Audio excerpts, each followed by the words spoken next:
Benitok letragile apartak izan ditu beti.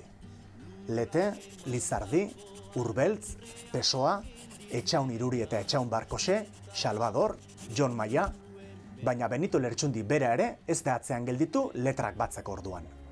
Herri behera, formak, nire herriko neskatxa maite, itzaltzuko bardoa eta beste hainbat, hitz zoragarriak dituzten abestiak dira.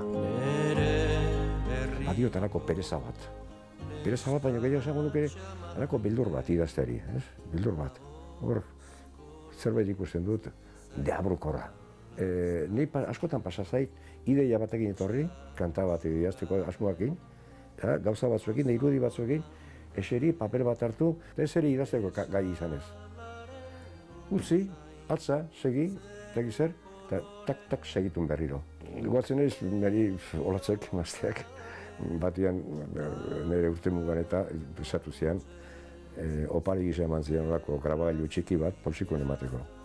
Jake, etzen isiri zen, sarri, idazteko eta bar, eta nola burutapena baitu zuen, ematen dizut hau, ematen zuen, zuazen tokia, eta grabazazu. Piztu zazu eta zuaz solasten zure gisa, uretuzu? Ura ere ez dut erabili baina, ez? Beraz, idazle arrazakoa ez naiz. Benitok hori esaten du, baina idazlerik onenak ere sinatu nahiko lituzke halako letra ederrak. Udazken koloretan kantua adibide paregabea da. Udazken koloretan landen lurrinak zeharkatuz ita zoroit ta iganauk. Udazken koloretan egin nuenean oso kolpatutan egoen, erabat kolpatutan egoen, ez?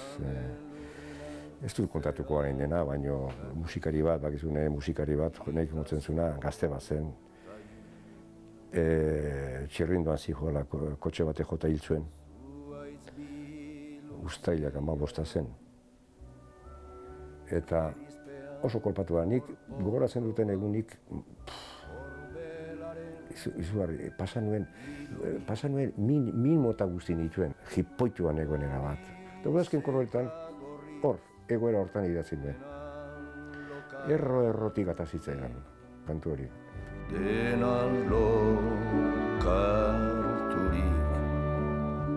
Abesti honen atzean, Martin Irizar, Benitoren pianista izandakoaren heriotzak eragindako zirrara du.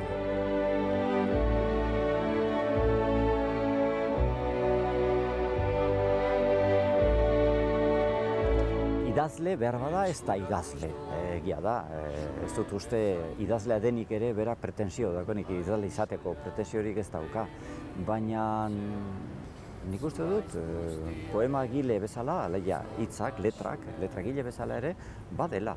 Eta badituela gauza batzuk oso kontuan hartzekoak eta oso gogangarriak erreferente esanen nuke. Duintasunak hiri kantatzera naraman.